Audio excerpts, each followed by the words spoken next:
I can't believe I'm saying this, but we might have just got the game of the year between the Charlotte Hornets and the Miami Heat. A game that the Hornets won 127 to 126. This game had everything from game-tying three-point shots to game-winning layups to massive clutch turnovers, technical difficulties, turning the game off on Amazon Prime for all of us in key moments in overtime, to me having a tornado warning and having to run to the basement in the middle of the third quarter.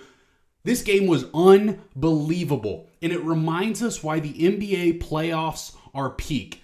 The regular season had so much criticism, and rightfully so at times. We had guys sitting out. We had teams tanking. More teams than ever, I believe, lost 55-plus games.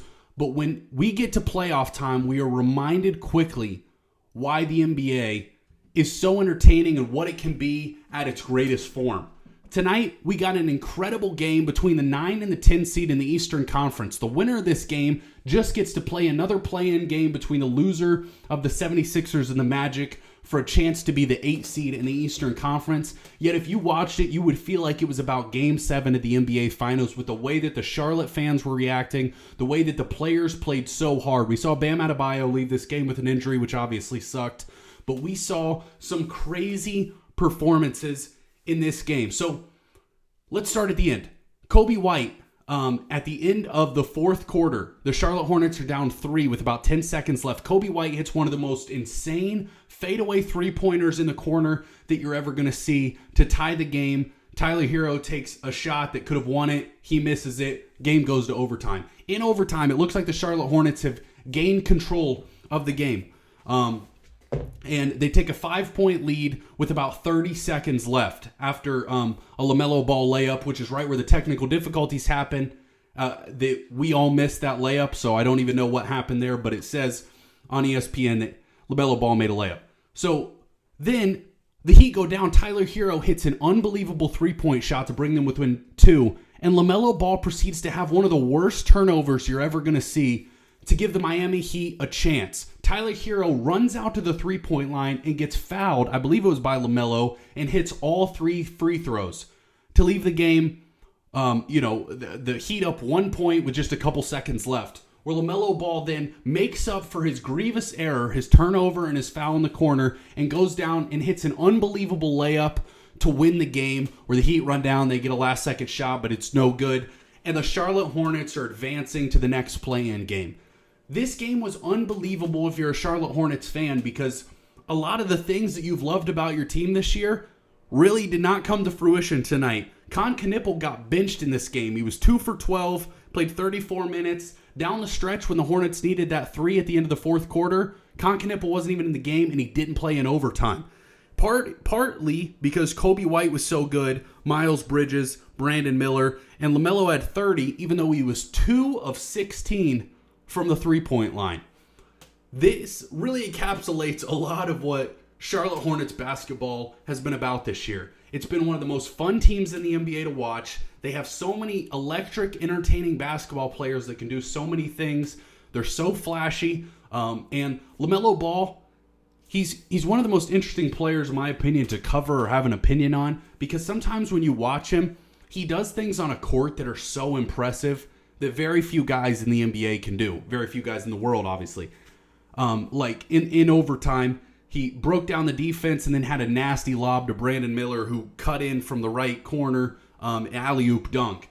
But then LaMelo Ball kind of nonchalantly dribbled up the court, came around a screen, and took a deep three-pointer that he bricked. And you're like, you're 2 of 16 from 3. You're in overtime of a postseason game, and you're firing a nonchalant three-pointer, where he doesn't even jump.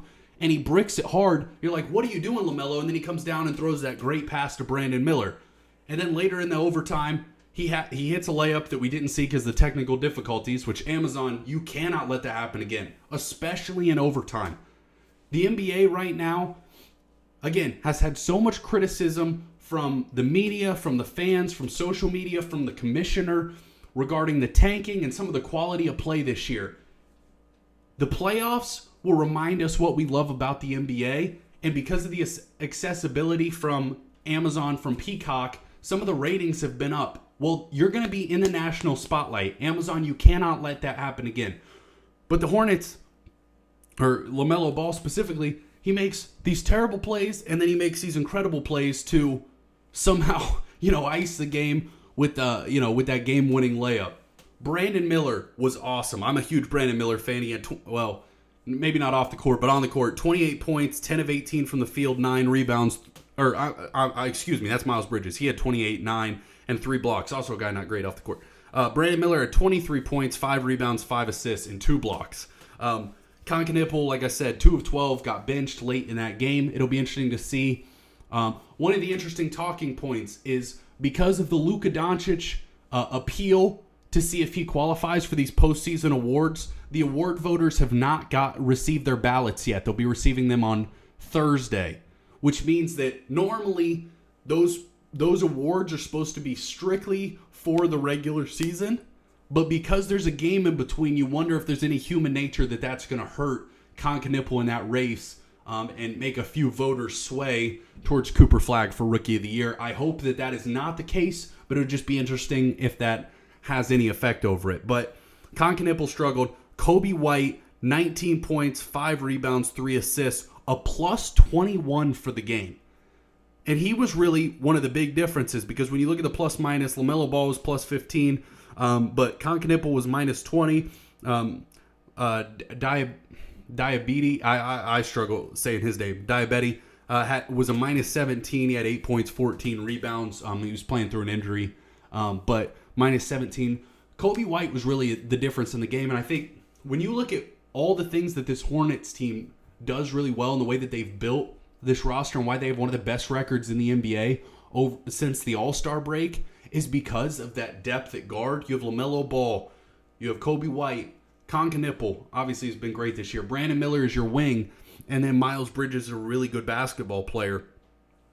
You have the ability to have multiple ball handlers on the court, shot creators, and that stuff is so important in the modern NBA. There are times you watch teams that are really talented. They have really good big men or good wings or good catch and shoot players. But if you don't have the ability to have multiple guys that can generate a bucket in crunch time situations, then you're still going to struggle no matter what to meet your ultimate goal. Now, obviously, I don't think the Hornets are going to win an NBA championship this year.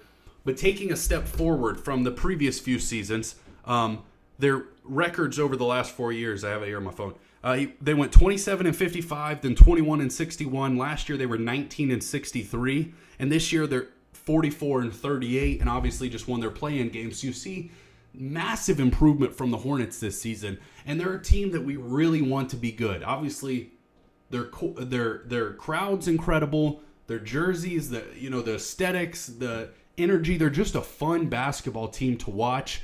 And I'm so glad they knocked off the Miami Heat because that team was just not that entertaining. The Heat did put up a valiant effort. Like I said, Bam Adebayo went down with an injury. Andrew Wiggins kind of had a throwback game, 27 points, 7 rebounds. So he played really well.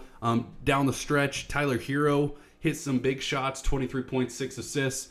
And then Davion Mitchell gave you 28 points as well. So the Miami Heat, I think it's probably best for them to try to, maybe get a reset here. I know they're going to be potentially in the Giannis market, but I think that's a team that just needs a reset. They've been trying to compete and making this play-in tournament for years, and that's just not a spot you want to continually be. You want the play-in to be a stepping stone, to actually compete in the next few years, but I don't think the Heat are just stockpiling these players that they're saying are untradeable, and they're not really turning in to awesome players. Jaime Jaquez, 13 points on 5-14 from the field. It's not a bad player, but he's just not an untradeable asset.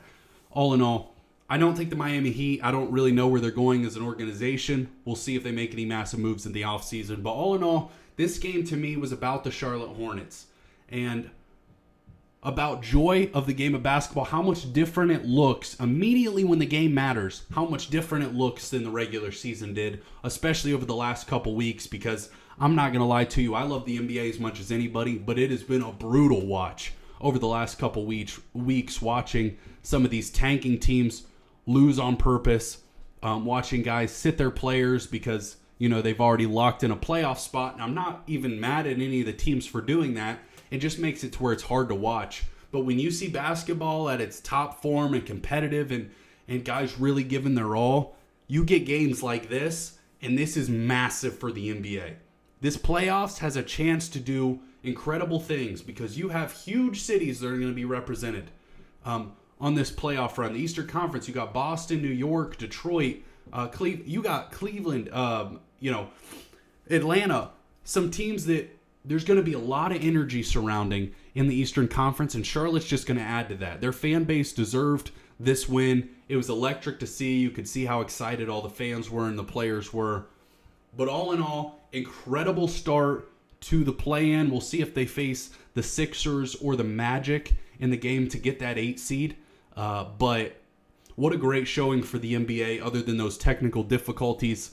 But that's all we got for you regarding tonight's game. We're going to go ahead and keep covering these NBA play-in games and playoffs. So make sure if you love the NBA to subscribe to the channel. Appreciate y'all watching. Cyborg out.